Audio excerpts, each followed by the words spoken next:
get nervous, mostly around women. You see, I've got this stutter that bounces off my tongue and it kicks through my teeth, but she said hello and knocked it right back in and left me speechless. Her air is like July in Louisiana. It surrounded me with this thick warmth and it made me sweat a lot. She was old-fashioned. From those dresses she wore to that 67 Chevy her grandfather fixed up for her on her 18th birthday. Me, I was just a comic book nerd. I kept my eyes to the sidewalk, but she made me feel like the heroes I read about. She even went as far to say that I was her Superman. As technology has progressed, it has killed our love stories. They can be copied and pasted, hidden away in some encrypted zip file, or even worse, you can put them up like some gimmick next to the lolcat on your blog. But not us. Ours was written on a typewriter.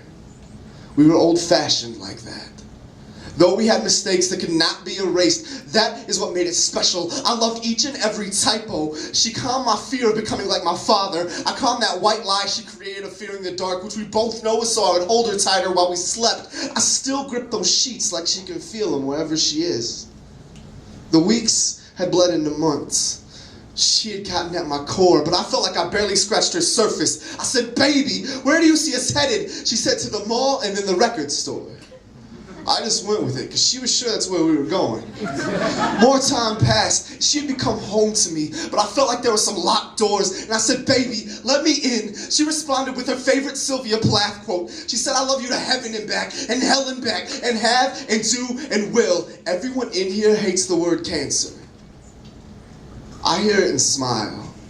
It's just another spelling for love. Snow Patrol was our chemotherapy. Swing dancing, our pain meds. We two-stepped our way through a diagnosis. I remember 11:04 a.m., December 10th, standing by our hospital bed, gripping her hand so tight like the static from my fingertips could travel to hers, up her arm, into her heart, and spark it into some kind of existence. I left that hospital laughing.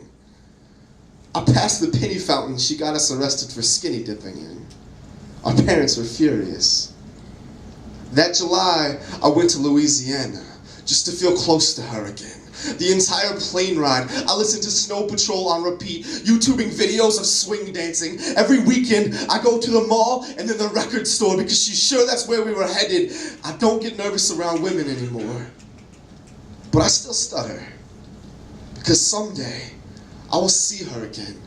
And she will knock it right back in and leave me speechless.